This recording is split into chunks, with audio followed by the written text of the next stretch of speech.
हमारी कृषि व्यवस्था को ट्रांसफॉर्म करना बहुत जरूरी है, समय की मांग है। हम सदियों से जिस परंपरा में दबे हुए हैं, जकड़े हुए हैं, उससे मुक्ति पानी होगी और हमारे किसानों को उसके लिए हम मदद भी दे रहे हैं। हम उसको ट्रांसफॉर्म करने की दिशा में लगातार काम करते आए हैं।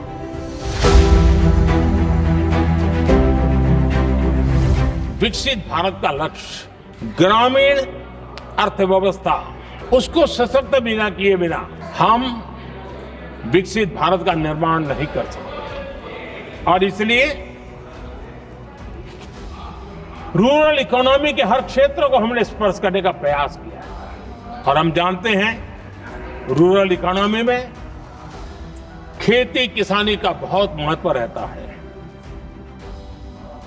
विकसित भारत के स्टार स्तंभों में हमारा किसान एक मजबूत स्तंभ है। बीते दशक में खेती के बजट में 10 गुना वृद्धि की गई है। 10 टाइम 2014 के बाद की बात मैं बताता हूं, और ये बहुत बड़ा जंप है। आज किसान को पर्याप्त खाद मिल रही है। कोविड का महासंकट आया, सारी सप्लाई चेन डिस्टर्ब हो गई, दुनिया में अनाप शनाप दाम बढ़ गए और परिणाम ये हुआ कि क्योंकि हम यूरिया पर डिपेंडेंट, हमें बाहर से लाना पड़ता है। आज भारत सरकार को जो बोरा यूरिया का 3000 रुपए में पड़ता है, सरकार ने वो झेला और किसान को 300 से भी कम कीमत पर दिया है। 300 रुपए से कम। किसान को ज्यादा से ज्यादा फायदा हो, इसके लिए लगातार हम काम कर रहे हैं। किसानों को सस्ती खाद मिले, इस एक काम के लिए पिछले 10 साल में 12 लाख करोड़ रुपया खर्च किया गया है।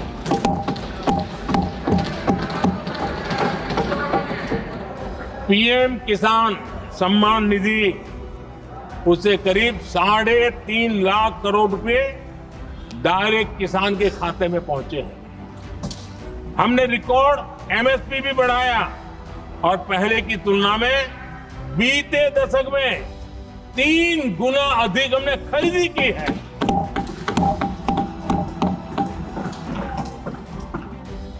किसान को ऋण मिले, आसान ऋण मिले, सस्ता ऋण मिले, उसमें भी 3 गुना वृद्धि की गई है। पहले प्राकृतिक आपदा में किसान को अपने हाल पर छोड़ दिया जाता था। हमारे सेवा काल के दौरान पीएम फसल बीमा के तहत 2 लाख करोड़ रुपए किसानों को मिले हैं।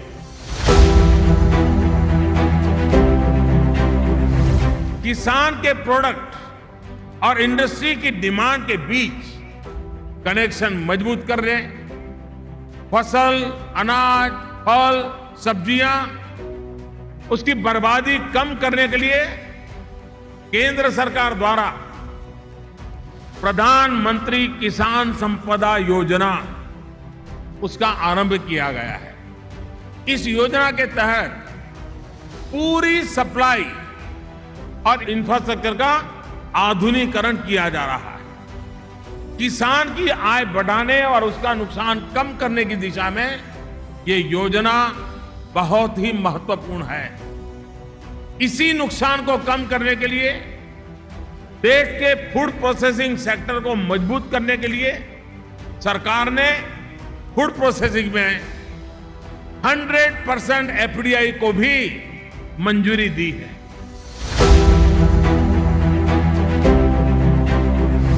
बीते वर्षों में हमने किसान उत्पादक संघों यानी एफपीओज, उसके निर्माण पर भी विशेष बल दिया है।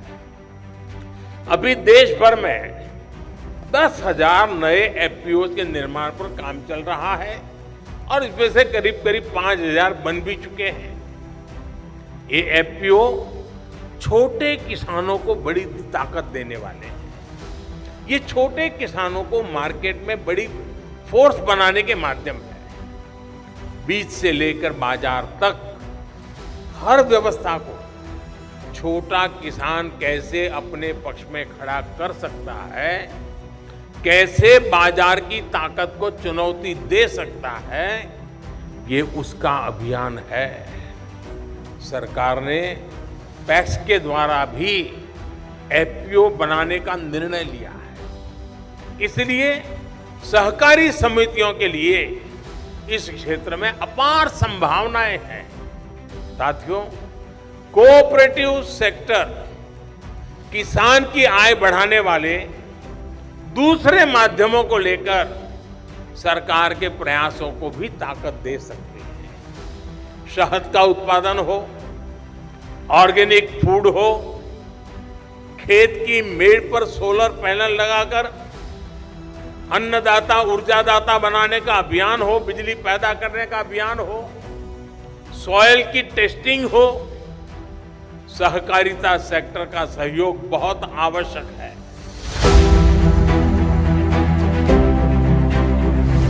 आज देश में लगभग 85% हमारे जो किसान हैं वो छोटे किसान हैं। 1 हेक्टर 1.5 हेक्टर से ज्यादा जमीन नहीं है इनके पास। और इतना ही नहीं, समय के साथ जब परिवार का विस्तार होता है, परिवार बढ़ता है, तो उतनी छोटे से टुकड़े के भी टुकड़े हो जाते हैं। जमीन और छोटे छोटे टुकड़े में विभाजित हो जाती है। और आजकल जलवायु परिवर्तन देखते हैं हम।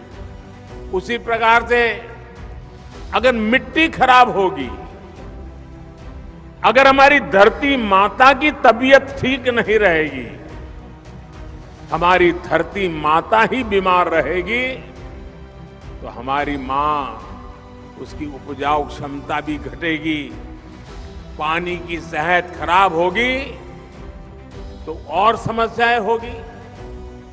ये सब कुछ किसान अपनी रोजमर्रा की जिंदगी में अनुभव करता है। ऐसी स्थिति में खेती की पैदावार को बढ़ाने के लिए, अच्छी उपज के लिए हमें खेती में नई व्यवस्थाओं का निर्माण करना ही होगा। ज्यादा वैज्ञानिक पद्धति को, ज्यादा टेक्नोलॉजी को खुले मन से अपनाना ही होगा। इसी सोच के साथ हमने कृषि क्षेत्र में वैज्ञानिक पद्धतियों को बढ़ाने, टेक्नोलॉजी के ज्यादा से ज्यादा इस्तेमाल पर बल दिया है। आज देश में किसानों को 22 करोड़ सॉयल हेल्थ कार्ड दिए जा चुके हैं, ताकि उन्हें मिट्टी की सेहत की सही जानकारी मिले।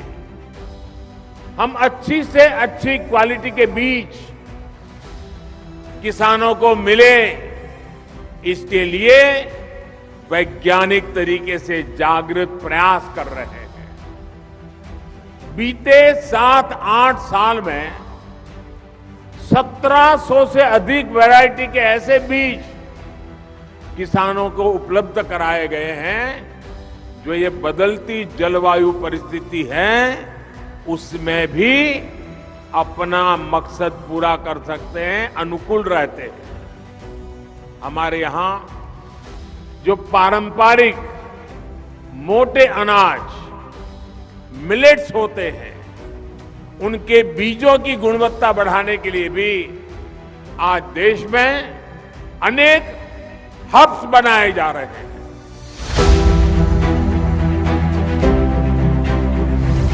आज के समय में पानी की कमी और क्लाइमेट चेंज के साथ ही न्यूट्रिशन भी एक बड़ा चैलेंज है। इसका सॉल्यूशन भी भारत के पास है। भारत मिलेट्स का दुनिया का सबसे बड़ा प्रोड्यूसर है, जिन्हें दुनिया सुपर फूड कहती है, और उसे हमने श्री अन्न की पहचान दी है। ये मिनिमम वाटर मैक्सिमम प्रोडक्शन के सिद्धांत पर चलते हैं। भारत के अलग अलग super foods global nutrition problem को एड्रेस करने में बड़ी भूमिका निभा सकते हैं। भारत अपने सुपर फूड की इस बास्केट को दुनिया के साथ साझा करना चाहता है। साथ ही भारत की पहल पर पिछले साल पूरे विश्व ने इंटरनेशनल मिलेट ईयर मनाया है।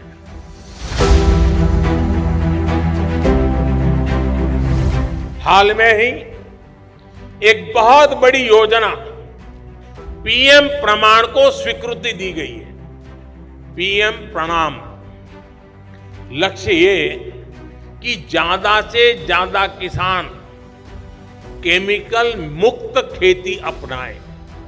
इसके तहत वैकल्पिक खादों ऑर्गेनिक खाद के उत्पादन पर बल दिया जाएगा। इससे मिट्टी भी सुरक्षित होगी और किसानों की लागत भी कम होगी। इसमें सहकारिता से जुड़े संगठनों का योगदान बहुत अहम है। मेरा सभी सहकारी संगठनों से आग्रह है कि इस अभियान के साथ ज्यादा से ज्यादा जुड़िए।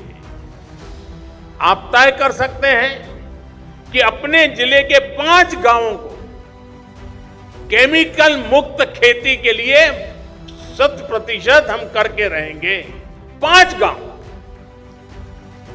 और उन 5 गांवों में किसी भी खेत में 1 ग्राम भी केमिकल का प्रयोग नहीं होगा, ये हम सुनिश्चित कर सकते हैं। इससे पूरे जिले में इसको लेकर जागरूकता बढ़ेगी, सबका प्रयास बढ़ेगा। साथियों, एक और मिशन है जो केमिकल मुक्त खेती और अतिरिक्त आय दोनों सुनिश्चित कर रहा है। ये है गोबर धन योजना। इसके तहत देश भर में वेस्ट से वेल्थ बनाने का काम किया जा रहा है। गोबर से, कचरे से बिजली और जैविक खाद बनाने का यह बहुत बड़ा माध्यम बनता जा रहा है।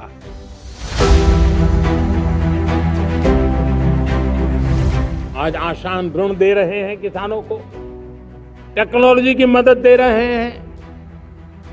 किसान जो पैदावार करता है उसको वैल्यू एडिशन के लिए हम काम कर रहे हैं। उसके लिए मार्केटिंग के लिए पूरा प्रबंध करते हैं ताकि उसको एंड टू एंड हर जगह पे हैंड होल्डिंग की व्यवस्था हो। उस दिशा में हम काम कर रहे हैं। आज जब धरती माता के प्रति सारा विश्व चिंतित है, जिस प्रकार से उर्वरक के कारण हमारी धरती माता की शहद दिनों दिन बिगड़ता जा रही है, हमारी धरती माता की उत्पादकता क्षमता खत्म होती चली जा रही है, कम होती चली जा रही है। और उस समय मैं मेरे देश के लाखों किसानों का आभार व्यक्त करना चाहता हूं, जिन्होंने प्राकृतिक खेती का रास्ता चुना है और हमारी धरती माता की सेवा करने का भी उन्होंने बीड़ा उठाया है। और इस बार बजट में भी हमने प्राकृतिक खेती को बल देने के लिए बहुत बड़ी योजनाओं के साथ बहुत बड़ा बजट में प्रावधान किया है। मेरे प्यारे देशवासियों, आज दुनिया की स्थिति में देखता हूं, पूरा विश्व होलिस्टिक हेल्थ केयर की तरफ मुड़ा है और तब उनको ऑर्गेनिक फूड ये उनकी प्रथम पसंद बनी है। आज विश्व के लिए ऑर्गेनिक फूड का अगर कोई फूड बास्केट बन सकता है तो मेरे देश का किसान बना सकता है, मेरा देश बन सकता है। और इसलिए हम आने वाले दिनों में उस सपने को लेकर के आगे चलना चाहते हैं ताकि ऑर्गेनिक फूड की जो विश्व की मांग है, उस ऑर्गेनिक फूड का बास्केट हमारा देश कैसे बने, किसानों का जीवन आसान बने, गांव में टॉप क्लास इंटरनेट कनेक्टिविटी मिले, किसानों को स्वास्थ्य सुविधाएं मिले, किसान के बच्चों को पढ़ने के लिए स्मार्ट स्कूल अवेलेबल हो, किसान के बच्चों को रोजगार उपलब्ध हो। छोटे छोटे खेती के टुकड़ों पर पूरा परिवार आज जीना बड़ा मुश्किल हो रहा है, तब उनके नौजवानों के लिए वो स्किल मिले ताकि उनके नए रोजगार मिले, नए आय के साधन बने। इसका एक कॉम्प्रिहेंसिव प्रयास हम कर रहे हैं।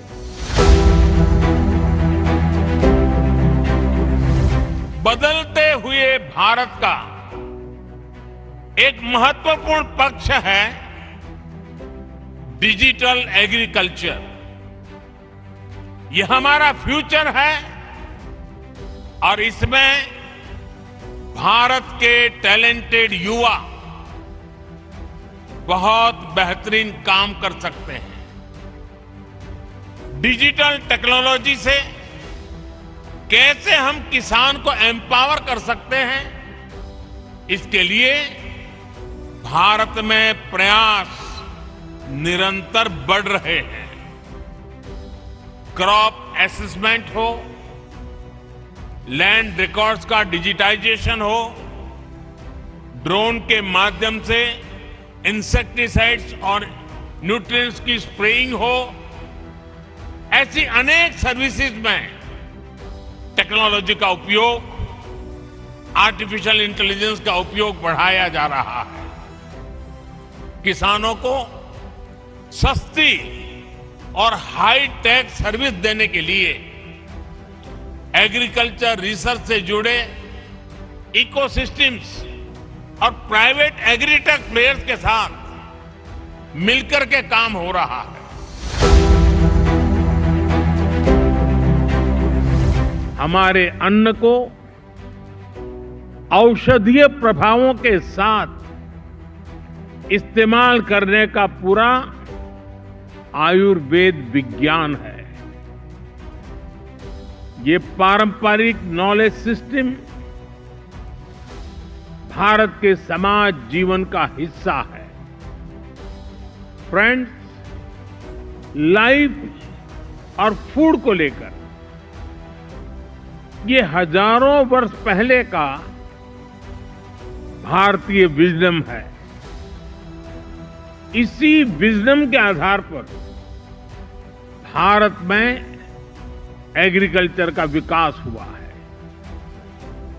भारत में करीब 2000 वर्ष पहले कृषि पराशर नाम से जो ग्रंथ लिखा गया था, वो पूरे मानव इतिहास की धरोहर है। ये वैज्ञानिक खेती का एक कॉम्प्रिहेंसिव डॉक्यूमेंट है, जिसका अब ट्रांसलेटेड वर्जन भी मौजूद है। इस ग्रंथ में कृषि पर ग्रह नक्षत्रों का प्रभाव, बादलों के प्रकार, रेनफॉल को नापने का तरीका और फोरकास्ट, रेन वाटर हार्वेस्टिंग, जैविक खाद, पशुओं की देखभाल, बीज की सुरक्षा कैसे की जाए, स्टोरेज कैसे की जाए, ऐसे अनेक विषयों पर इस ग्रंथ में विस्तार से बताया गया है। इसी विरासत को आगे बढ़ाते हुए भारत में एग्रीकल्चर से जुड़ी एजुकेशन और रिसर्च का एक मजबूत इकोसिस्टम बना हुआ है। Indian council of agriculture research के ही 100 से ज्यादा रिसर्च संस्थान है।